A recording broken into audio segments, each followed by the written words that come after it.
Hvordan synes du, vores måde er at håndtere det på i øjeblikket med flygtninge, der er hjemløse, i fare for deres liv? Og Jeg har et hus på Langeland, hvor vi har plads til flygtninge, og vi prøver at bygge det, så der er plads. ja, På første sal, og der er badeværelse, og der er alt muligt. De kan bo der med 2 voksne med 2 børn. ja, Det vækker vi til, vi skal lade bygges færdigt, og vi er i gang med en ret.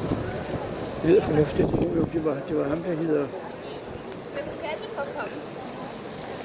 Hele tiden, han er altid siger, vi skal ikke have flygtninge, hvordan på det parti der med Søren Krab, Pia Kjærsgaard, altid. Søren Vi skal ikke have, vi skal ikke. Søren Espersen. Ja, Søren Espersen, lige præcis. Ja. Og ved du, hvad han sagde?